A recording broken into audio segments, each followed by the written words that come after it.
Bienvenidos, mis queridos hermanos, a este su espacio de café espiritual. Quiero compartir con ustedes hoy, en este su espacio, la solemnidad de todos los santos. Y quiero hacerlo por medio de la palabra de Dios que se nos presenta para hoy, tomado del Evangelio de San Mateo en el capítulo 5, versículos del 1 al 12. En aquel tiempo, al ver Jesús al gentío, subió a la montaña, se sentó y se le acercaron sus discípulos, y él se puso a hablar enseñándoles. Dichosos los pobres en el espíritu, porque de ellos es el reino de los cielos. Dichosos los que lloran, porque ellos serán consolados. Dichosos los sufridos, porque ellos heredarán la tierra.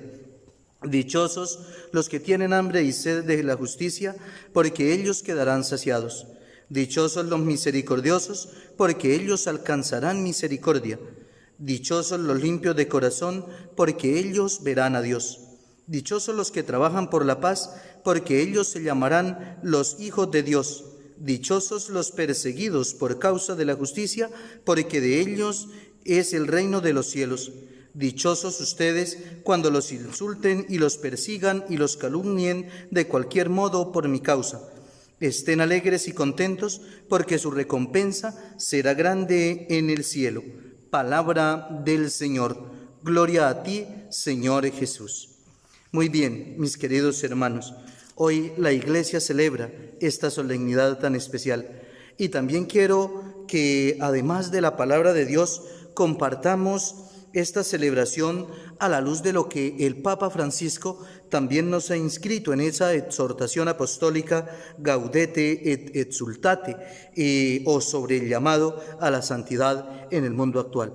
Y el Papa Francisco, haciendo todo un esbozo a la luz también de estos textos de la palabra de Dios que hoy compartiremos en las celebraciones eucarísticas en todos los templos, en toda la Iglesia católica del mundo entero, quiero hacer también, y uniéndome a estas palabras del Papa, una invitación para que tengamos cuidado con la santidad. Ustedes y yo, mis queridos hermanos, estamos llamados a ser santos, y a ser santos, como nos dice el Papa Francisco en esa exhortación, en la cotidianidad de la vida, en lo que vamos haciendo nosotros, en nuestra familia, en nuestro estudio, en nuestro trabajo, en nuestras comunidades parroquiales, en nuestros sectores, en nuestras veredas, en nuestras oficinas. Donde quiera que estemos, debemos reflejar la santidad. Pero precisamente el Papa Francisco hace en el capítulo 2 de esta exhortación apostólica un llamado a tener cuidado con dos enemigos, dice el Papa, dos enemigos sutiles de la santidad, y uno de ellos es el gnosticismo actual.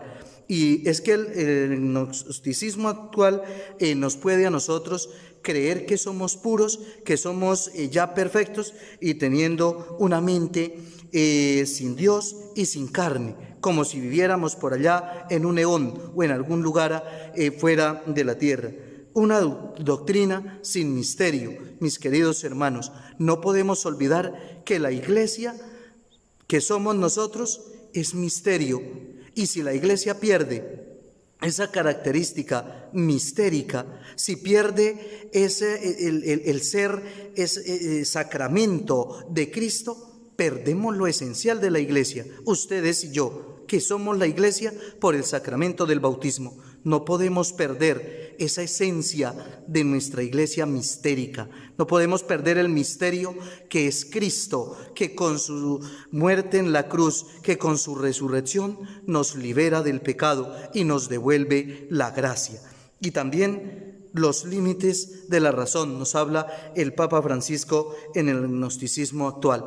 A veces nosotros confiamos solamente en nuestra razón, como si ella fuese la única que nos llevase a nosotros a conseguir la verdad. Y recordemos que ya San Juan Pablo II había escrito una encíclica muy especial sobre la verdad y la razón, sobre la fe y la razón, y cómo nosotros podemos, a la luz también de todo el magisterio de la Iglesia, hacer todo un proceso de discernimiento.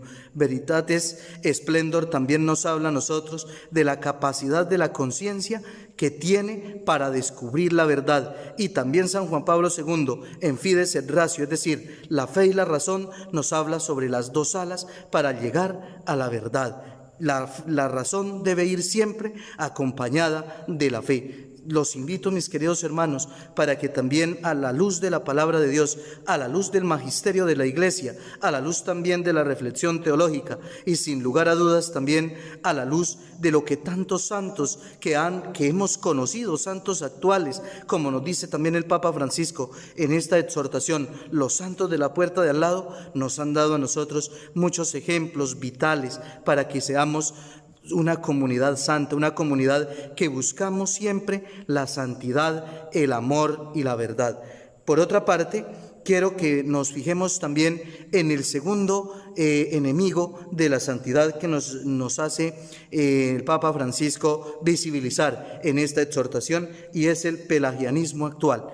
No nos olvidemos precisamente que el pelagianismo es una herejía que dice que mientras las cosas estén bien ordenadas, que mientras nosotros no molestemos, no necesitamos de la gracia, porque nosotros mismos, con nuestras propias capacidades, podemos alcanzar la santidad. Y eso es mentira, mis queridos hermanos. Nosotros necesitamos de la gracia de Dios para poder llegar a la santidad. Y por eso es necesario, nos dice el Papa Francisco, que tengamos una voluntad con humildad, porque el pelagianismo nos enseña a nosotros a tener una voluntad sin humildad, es decir, nosotros somos los que por sí mismos alcanzamos la salvación.